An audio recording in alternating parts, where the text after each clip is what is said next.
इतने सारे के सारे वोल्टेज चाहिए क्या? नहीं चाहिए, उतना ही चाहिए जितना मैंने लिखवा है। कितने? Lower LDO, higher LDO, bug वाले 2 3 4 5 6 बग की लाइन है और एक 1.8। इसके अलावा अगर नीचे आएंगे ना तो मोबाइल फोन का कोई ना कोई डिपार्टमेंट जो है वो बंद रहेगा, ताकि मोबाइल ऑन रहेगा, सिर्फ इतने से हो जाएगा।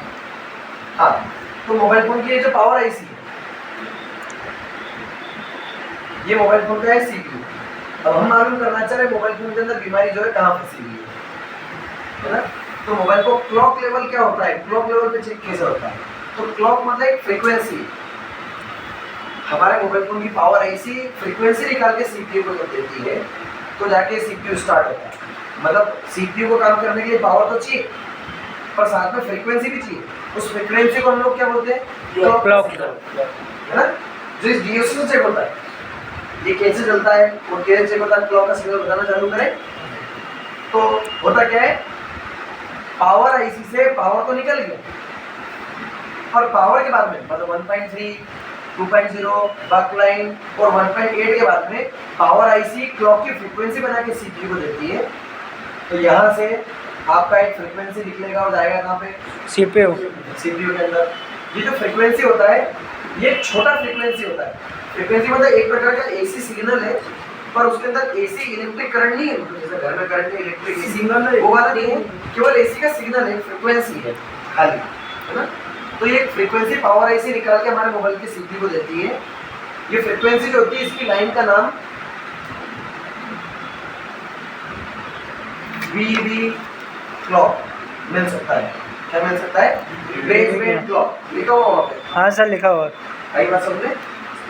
सॉरी, स्लिप क्लॉक मिल सकता है। स्लिप के सीएल के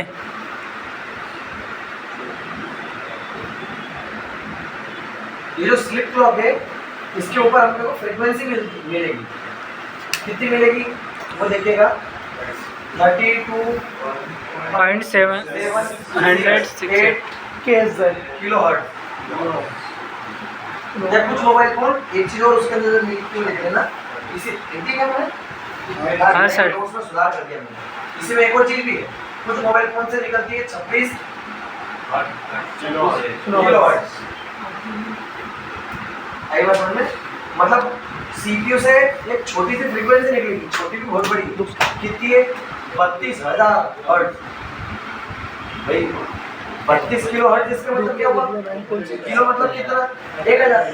तो 32,768 फ्रीक्वेंसी। फ्रीक्वेंसी क्या होती है देखो, एक पॉजिटिव और एक नेगेटिव साइकिल, इसको हम बोलते हैं 1 हर्ट्ज।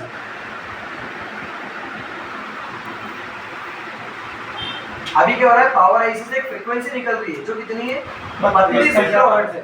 मतलब 32,768 हर्ट्ज फ्रीक्वेंसी निकल रही हो जा रही है सीपीयू। मतलब एक सेकंड में 32,000 फ्रीक्वेंसी क्या हो रही है?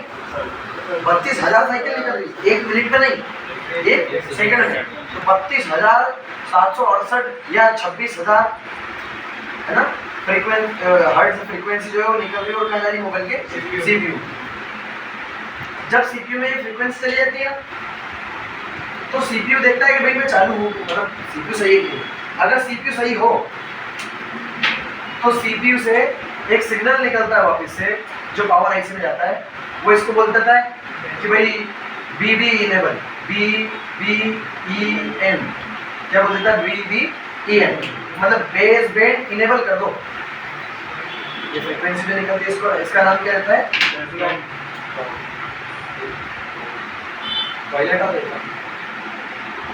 BBEN base band enable. एक प्रकार से एक सिग्नल है जो सीपीयू पावर आईसी को दे रहा है। मतलब पहले तो पावर आईसी ने छोटी सी फ्रीक्वेंसी निकाल के सीपीयू को दी, अब सीपीयू पावर आईसी को बोल रहा है कि भाई मेरे पास फ्रीक्वेंसी रिसीव हो गई है और मैं चालू हूँ, एक काम कर, मेरे काम करने के लिए मेन फ्रीक्वेंसी चाहिए ना, तो भेज दे उसको।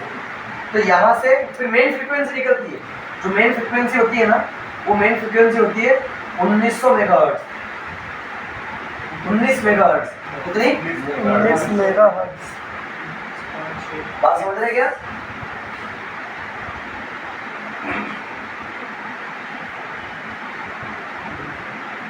एक करोड़ 90 लाख साइकिल पर सेकंड कैसे निकलेगी? पावर आईसी से, और वो निकल के क्या में जाएगी? CPU मतलब सबसे पहली स्टेप क्या होती है, पावर आईसी फ्रीक्वेंसी भेजेगा किसको, सीपीयू को, और कैसे भेजेगा, छोटी सी 32,000 साइकिल, 32,000 साइकिल जैसे सीपीयू को रिसीव हुई तो सीपीयू किसको बोल देगा, पावर आईसी को क्या बोल देगा, बीबीए मतलब बेसबैंड इनेबल। ये जो लाइन होती है ना, जैसे ये स्लिप क्लॉक है, इसे इस लाइन का नाम क्या होता है, इसका नाम होता है बीबीसीएल के बेसबैंड क्लॉक। ये फ्रीक्वेंसी निकलती है और कहाँ पे निकल के जाती है, सीपीयू। मतलब पहले पावर आईसी छोटी फ्रीक्वेंसी दे रहा है, सीपीयू सही होगा तो सीपीयू बोलेगा पावर आईसी को भाई मेन फ्रीक्वेंसी भेज दे, फिर जाके पावर आईसी क्या करेगी, मेन फ्रीक्वेंसी भेज देगी। पर अगर मान लो पहली स्टेप समझ पा रहे हो ना, क्या है, पहली स्टेप पावर आईसी फ्रीक्वेंसी भेज दे रहा है, वो भेज टाइम में दे रहा है CPU मान लो फ्रीक्वेंसी भेज दे रहा है, इसका मतलब क्या हुआ कि हमारा जो पावर आईसी है वो चालू। अब अगर सीपीयू चालू होगा, सीपीयू सही होगा, रिवॉल्विंग भी ठीक है, तो सीपीयू खुद ही क्या बोलेगा, बेसबैंड डीएन, ये किसको बोलेगा, पावर आईसी को। ये 1.8 वोल्टेज है, ये वाला जो है ये 1.8 वोल्टेज जो सीपीयू से निकल के क्या में आएगा, पावर आईसी। और जैसे पावर आईसी को ये 1.8 मिलेगा ना, तो पावर आईसी समझ जाएगी कि सीपीयू मेरे से बोलना चाह रहा है कि मैं ठीक हूँ, अब जो सीपीयू का अंदर है कि मेन फ्रीक्वेंसी चाहिए, मेन तो इसी की जरूरत है, इसकी जरूरत नहीं।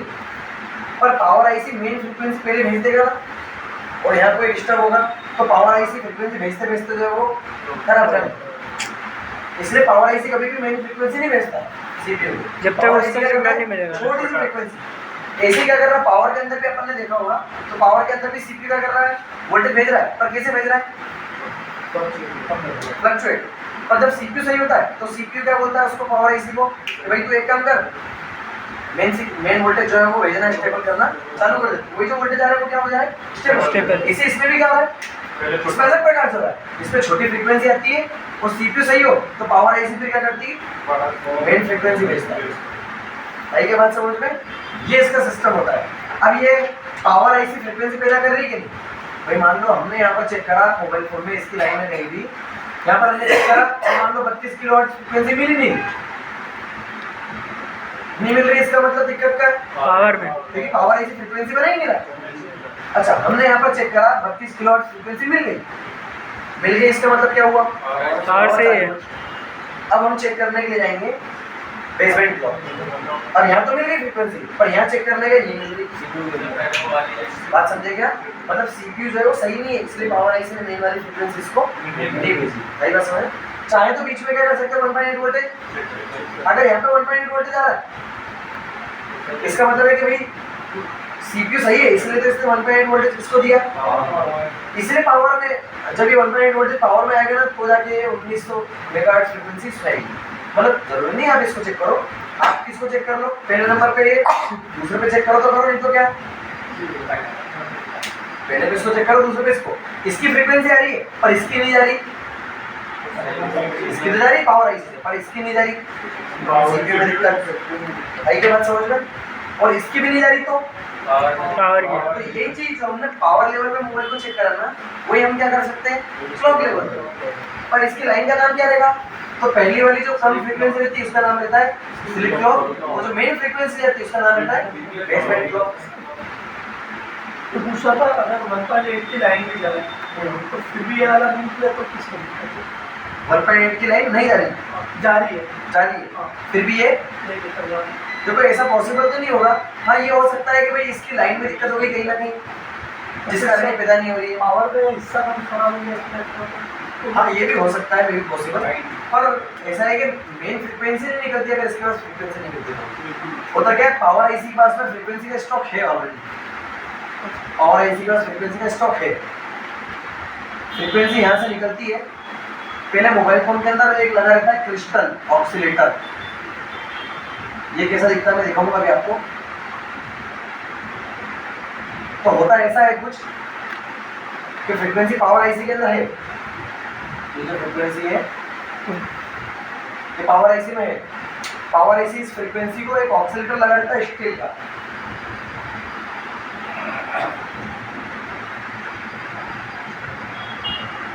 दिख रहा है ये कंपोनेंट। तो पावर आईसी के पास में जो फ्रीक्वेंसी का स्ट्रोक है ना, पावर आईसी फ्रीक्वेंसी पे भेजता है काय में, ऑक्सीलेटर में, और ऑक्सीलेटर उसको क्या कर देता है, फिल्टर कर देता है एक प्रकार से, फिल्टर करके और आपकी फ्रीक्वेंसी निकल के आ जाती है पावर आईसी। फिर तो फ्रीक्वेंसी आ गई ना यहाँ पर फिल्टर होके, ये फ्रीक्वेंसी पूरी होती है तो जाके ये स्लिप क्लॉक क्या होता है यहाँ से निकलता है, और स्लिप क्लॉक यहाँ से निकला और सीपीयू में गया, तो सीपीयू जाके यहाँ से इंटीमेशन इसको देगा कि भाई जो है वो तू मेन वाला फ्रीक्वेंसी भेज दे, तो जाके मेन वाला फ्रीक्वेंसी निकलेगा यहाँ पे आ जाएगा। इसमें भी गड़बड़ रहती है कभी कभार, जिसके कारण दिक्कत आ जाती है, इसको भी चेक कर सकते हैं। तो इसको कैसे चेक करते हैं, इसको कैसे चेक करते हैं, इसको कैसे चेक करते हैं, या इसको कैसे चेक करते हैं, ये चारों चीज क्लॉक लेवल कैसे चेक करना है, इसके द्वारा हम समझते हैं। तो दिखने में बहुत बड़ी मशीन होती है ना, मतलब इसको सेटिंग करना भी बहुत मतलब बहुत ध्यान रखना होता है इसके अंदर, पर इसको करने का ही डायरेक्ट चलाने का ही डायरेक्ट तरीका भी, वरना ये तो अपने आप को मतलब 2-3-4 घंटे का मतलब अच्छा बड़ा बहुत बड़ा टॉपिक ये खुद अपने आप, है ना। मशीन बंद करती है, इसको चलाने का डायरेक्ट तरीका भी, मैं डायरेक्ट तरीका आपको बताता हूँ जिसमें आपको सेट करने की जरूरत ही नहीं होती। मशीन मान ले भाई, केवल प्लग लगा दिया इसमें, केवल बस इसको क्या कर दिया और कुछ नहीं करना, केवल क्या कर दिया इसको चालू। अब ये ली प्रॉब, ये तो दिख रही है ना, इस एक ही में 2 प्रॉब है, हाँ सर,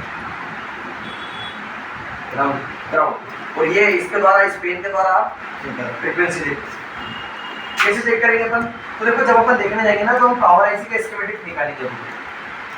पावर आईसी का स्कीमेटिक जब हम निकालेंगे तो पावर आईसी के पिन से हमको निकलता हुआ ये फ्रीक्वेंसी यहाँ पर जाता हुआ दिखेगा, तो हम निकालते हैं पावर आईसी का स्कीमेटिक। हार्डवेयर में भी देख सकते हैं ना सर, हार्डवेयर में देख सकते हैं, पर अगर अभी आप अगर ज़्यादा ध्यान दोगे ना तो मैं आपको एक ऐसा तरीका बताऊंगा जिस मोबाइल का स्कीमेटिक्स नहीं है, उस मोबाइल के अंदर भी ये स्कीमेटिक, ये स्लिप क्लॉक वाली लाइन कैसे चेक करना मालूम पड़ जाएगी, और उसके लिए अपने अंदर दम, इसलिए मैं बोल रहा हूँ कि वीडियो जो है वो पूरी दो, ताकि कौन कितने स्तर तक कर पा रहा है उस चीज़ को आप एग्जॉर्ब कर सको, काम कर सको उस चीज़ पर। मैं पहले तो इसी मोबाइल फोन में चेक करता हूँ इनके बारे में। कौन सा वाला मॉडल है? रेडमी है 8A।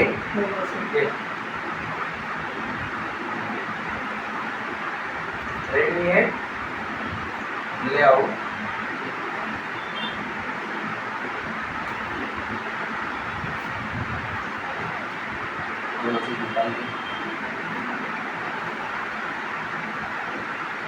ठीक कर दिया, क्या करा मुझे, कंबाइन किया। हाँ भैया